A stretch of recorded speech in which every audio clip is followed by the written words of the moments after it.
Smiles, everyone, smiles! Well, that's what I feel like today. To be able to do this in 2 days, it's just been absolutely phenomenal. And we cannot speak highly enough about the efforts of our staff, the governor's staff, the governor, the other house, the other side of the aisle. It's been a real partnership between a number of different players. So we're really excited here to be here today to say we finally did it, we're done, and smiles, everyone, smiles. What did we do? We ended up taking a $271 million reduction in the ongoing revenue from the state of Utah, and another $81 million in the one-time money from the state of Utah. With those reductions, we had to then say, how do we do it in such a way that we hit people less and yet we still retain essential services? And how do we do it in such a way that we do not go into debt for current expenses? Do we save some resources for the future if this downturn continues? How do we do it in such a way that we continue to educate our kids? How do we do it in such a way that we continue to have operations in state and on our universities and colleges? What we've done today is that very thing. We've attempted to say, try to balance the best we can, but walk out of here with all those goals met. And I'm happy to say that's exactly what we did. We did it by meeting all the goals that we had when we set out. Today behind me you see a major portion of the team that helped make that happen from the Senate side. We have the minority and the majority parties together. We have the budget chair. We have just the situation that is so unique to Utah. Earlier in the day I used one of the newspapers here locally and talked about the fact that bailout logs down, and I don't even know what size of print that is. And then I looked and said, what's on the bottom of it? Utah legislature has an agreement. Is that the Tribune? I don't know what newspaper that is. It's just amazing to see how Utah has come together. Now with that, let's answer what questions we can, and your time. Why didn't you guys, you restored 1% of funding and you restored 3% of funding for education. Why didn't you just go ahead and do it this year instead of effectively delaying what is likely to happen in the next couple of months when we get new forecasts? That's a great question. Philosophically, why did we restore 1%? This brings us to the end of June of 2009. And what it allows us to do is do a softer landing, a parachute as you would. Because what it said is if the downturn gets worse, then we will not be able to restore the funds. If the downturn stays about where it is and we have some natural growth, we may be able to restore many of the services without having them ever felt like we got cut. But we want to be responsible. We do not want to pay for ongoing expenses with one-time money. And so by doing what we did, we said, this gives us a parachute, but it also keeps us in a way where we can control our destiny if things do not hold up as we hope. Doesn't it also mean you don't have to make cuts until after the election? That has that effect as well. Or was that consideration when you were... It was not. We were looking more at the parachute effect of being able to say, let's keep the services as long as we can, because these are services for our people, the people of the state of Utah. There still was some pain. It's not all smiles up here.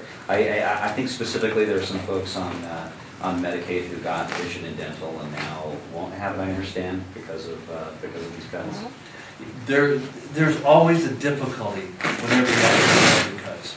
It is always painful. And it is painful to look at the types of things we had to do. Health and Human Services is always one of the very toughest ones because it's people's lives, people who have depended upon the state of Utah. I would just add to that too. Imagine yourself having a 5% cut in your salary. Now you go back to your family and you have to look how the adjustments are going. 5% is a pretty big hit. And I think what we did in Health and Human Services, we had given all the committees assignment of a 4% cut and then build back in 1%. Human Services, we only took a 3%, and we did fill back in some of those areas. I think, anyone who took the opportunity to go to the Health and Human Services Committee and hear that testimony and that work could really empathize with everyone involved. But, we can only spend the money we have, and that's why I think we did very much. Other questions? President, to Mr. Gerke's question, looks like he's He's over here. He's hiding. Public education, why did we hold public education harmless specifically? The vast majority of their budget is in personnel costs, number one. Number two, we focused the last several years on bringing up the funding standards of public education. We've had unprecedented growth, specifically over the last 3 years.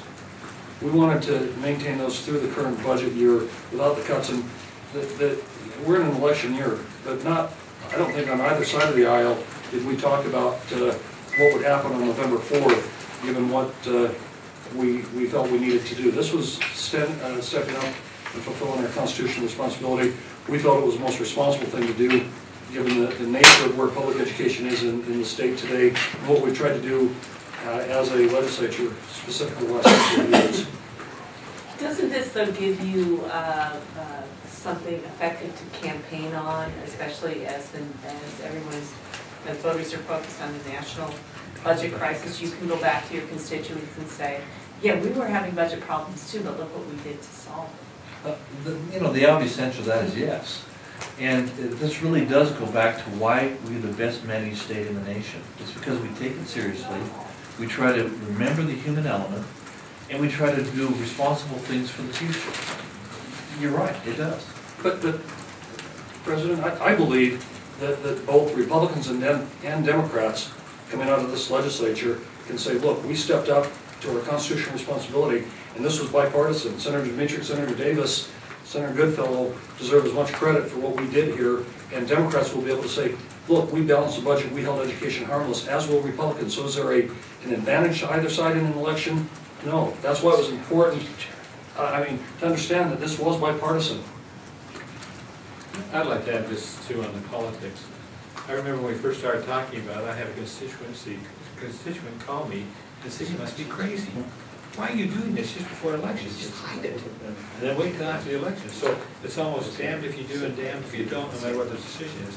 I think we made this decision, and rightly so, that we had to do whatever we were going to do early on.